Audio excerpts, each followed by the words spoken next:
In the previous lesson, we started looking at how to create objects, and we ended the lesson with two very similar objects. In fact, for the most part, they are the same types of objects, although at this point in time, we don't really have types of objects, we have just objects. But they have the same interface, and they have the same functionality. Now that latter point is kind of stretching it, because they both have greet methods, but they don't really do anything. So instead, let's add some functionality here. Let's say hello, and then we are going to accept a parameter called name. So we'll just copy and paste this greet method into this other object. So except for the first name value, and of course the name of the object itself, we have two objects that serve the same purpose. Now, in a real application, if you need multiple objects of the same type, this isn't the best way of going about doing it, just creating them one at a time.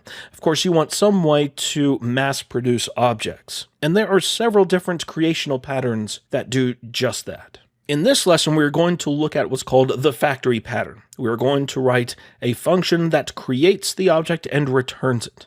So let's start by creating a function, and we'll just call it createPerson. Whenever you are going to use the factory pattern, usually the function is create and then whatever type of object that you're going to create. So in this case, we're going to create some person objects that represent individual people. And we'll go ahead and we'll have first name and last name values for our parameters, and we will create properties with first name and last name. So the first thing we need to do is create our object. So let's just call this object person. We will use object literal notation, and then we will assign the first name and last name properties to the first name and last name values that were passed to this function.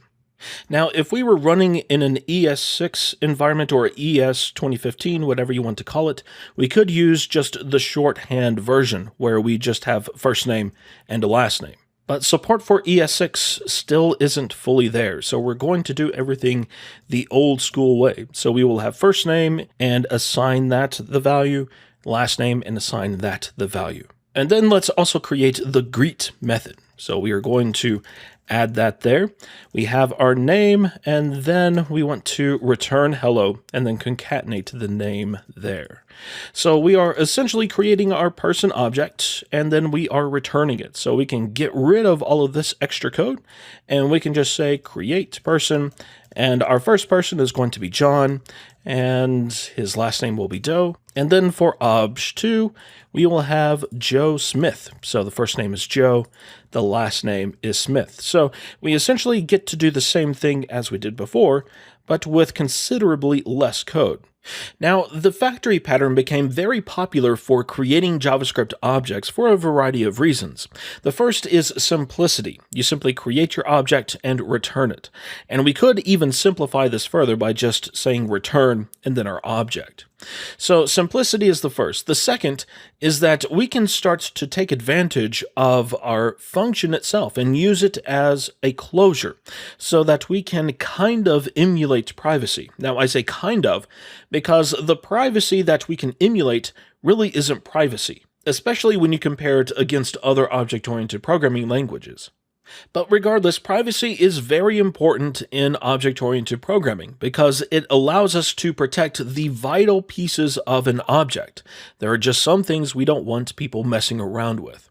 So for example, if we wanted to protect our first name and last name, well, we could do that in a couple of different ways. The first would be to get rid of the first name and last name properties on our person object and replace them with a method like getFirstName. Or now we could just use a getter. So we could say get first name, and then we could return first name. And we would do the same thing for the last name. So we would have get last name, and then we would return last name. And this way, the first name and last name properties are read-only, so they cannot be modified outside of this object. And then we would have complete and total access to the first name and last name parameters inside of this createPerson function. So we could say something like this inside of our greet method. We could first of all greet the person that we are greeting, and then we could concatenate a message saying my name is, and then first name. So my name is, and then we have two options. We could use the first name property or we could just use first name because we have access to that parameter. Now, while the factory pattern does have its advantages, namely its simplicity, there are some reasons why you might not want to use the factory pattern. First of all, JavaScript itself is a language of types. You, of course, have all of the primitive types, but then you have the reference types, object, array, function, and a variety of others. And whenever you want to create an object, you typically do so using the new keyword. So var obj3 equals new object.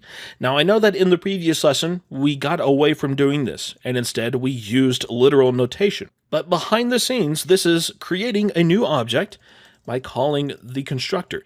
The same is true for any other literal syntax. So whenever you use the array literal, you are creating a new array.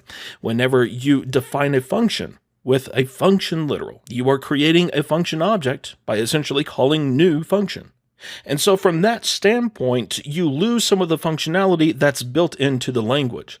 Like, for example, these two objects, obj and obj2, represent individual people. But the only way that we can verify that is by inspecting the object itself. Does it have first name and last name properties? Does it have a greet method? If so, then it is one of these person objects. But there is the instance of operator that's built into JavaScript, and we should be able to say obj instance of, but we don't really have a type for this type of object. We could do object, but that's not really telling us anything because a lot of things in JavaScript are objects. We can't do create person because create person is just a normal function. So there's really no way to really check to see if our obj is one of these person objects, unless if we inspect the properties that it has. So that's the first reason why you might not want to use the factory pattern. The second is more of a performance reason. Remember that functions in JavaScript are objects. Whenever you define a function, you are essentially creating a function object. And so every time that we call this createPerson method, we are creating a new function that is assigned to the greet property on each one of these person objects. So if we do obj.greet is identical to obj2.greet, this is going to return false, because every time we call the createPerson function, we are creating a new function for the greet method.